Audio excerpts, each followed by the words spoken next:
How would you like to be invisible in a very visible world? Well, that is the world that Lorraine Brodek has found herself in. She wrote a book called A Nobody in a Somebody World, My Hollywood Life in Beverly Hills. Wow. Hi, Lorraine. Hi, Carlos. How are you? I'm great. You know, I live in Los Angeles, and it's a company town. And when you say company town, everybody knows that means Hollywood. And when you were here and working and living in Hollywood, you were surrounded by the who's who, and people would say, but who are you, right? Correct. How was that? Tell me all about that. How did that happen for you? And how did you finally discover that that's exactly what was going on?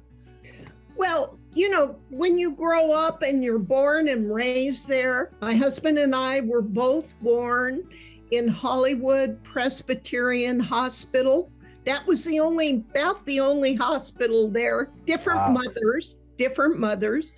And so when you're growing up in that environment, you do not realize that you're growing up with celeb kids because, you know, you're just all having fun and those were the glory days. So as it turned out, I look back in retrospect and I go, oh my gosh, today's world, you know, one of my best friends was Nora Ephron. And I have a picture in my book standing just down from her in fourth grade. But you just don't realize the celeb involved. Now, if you want to be invisible, just stand next to Natalie Wood, right? Right. Well, my husband went to high school with her. There you go. There you go. Yes. Yeah, you know, and it's funny as you mix around in Los Angeles and especially in LA, because the culture here is very odd, as you know, that there are those who are the who's who, and then there's the who's who are out, and then there's the clubs, and everybody has kind of a little clique, and somehow you navigate your way through it as you're growing up here, that this is just life here. Yeah. It is. It just comes with the territory. And I truly was lucky, and I truly enjoyed my growing up. In one of my stories in the book, I tell about my Sunday school teacher. Okay, there were two very popular churches, Beverly Hills Episcopalian and Beverly Hills Presbyterian Church. And they're back to back right there on Rodeo Drive and Santa Monica Boulevard. Can't miss them. They're right there. Can't miss them. There you go. And I was Beverly Hills Press. Well, my teacher was Margaret Meserve. And many people, Margaret Meserve, who's that? Well, she invited us to go see our Sunday school class to see Wizard of Oz. And I was 7 years old. Little did I know, she was Margaret Hamilton of the Green Witch of the West. And she sat next to me in the movie. I was scared witless and put her arms around me. Look, Lorraine, I'm the witch. So. I'm the witch. Oh my goodness. See, that's the kind of story that you would expect to hear. You know, I have a similar story, a little teeny story like that, where I'm in the gym working out about 10 years ago. And who's working out next to me? A guy walks up, little skinny old guy. It's Dick Van Dyke. You know, and only in Los Angeles would that happen, right? Where and he's dancing around and he's singing and he's doing his workouts, but that's just the way it is here. And so you became acquainted and became really close friends with Erma Bombeck, who of course we all love. She was an amazing woman and an amazing communicator, great personality. And you two had a bond, and you talk about her in the book. I do. And actually, she was really the one that got me started, because on that, I relate that trip down into the Grand Canyon. You never want to do that in the middle of August. I'm here to tell you, you do not do that. You read people dying in the Grand Canyon on the Bright Angel Trail. It was her idea, and her son Matt wrote a little blurb in the book about it, and she really was the one. She said, okay, if I die now, you can write a book.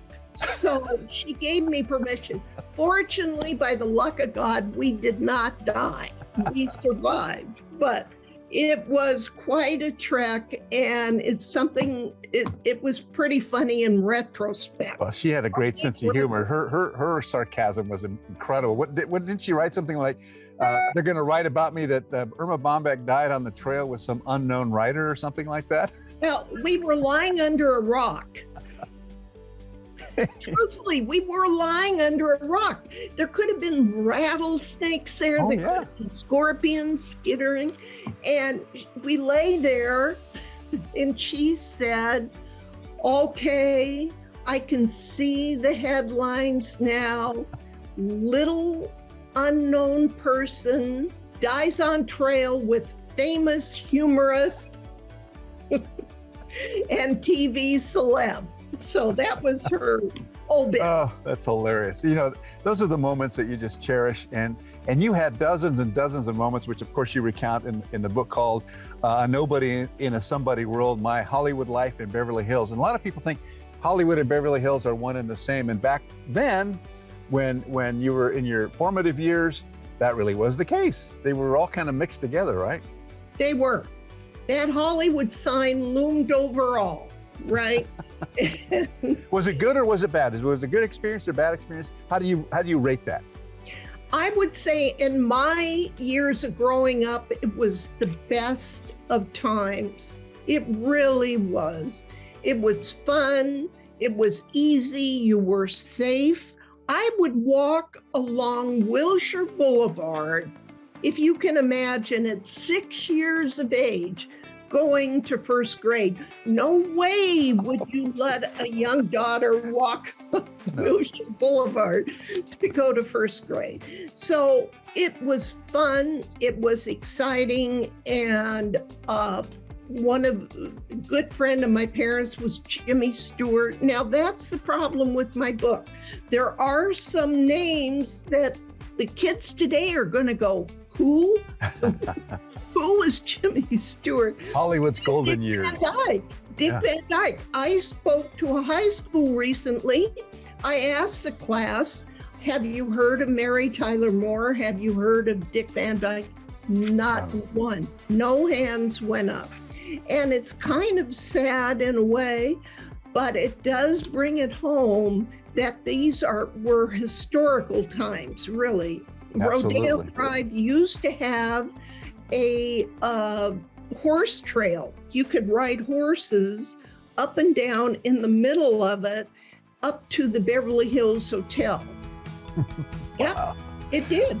Well, Lorraine Brodek, the book is called A Nobody in a Somebody World, My Hollywood Life in Beverly Hills. It's been a pleasure having you with this. This book is a great read. It's very entertaining. And if you want to know about Hollywood back then, this is the book to read. Thanks so much for being with us. Thank you so much.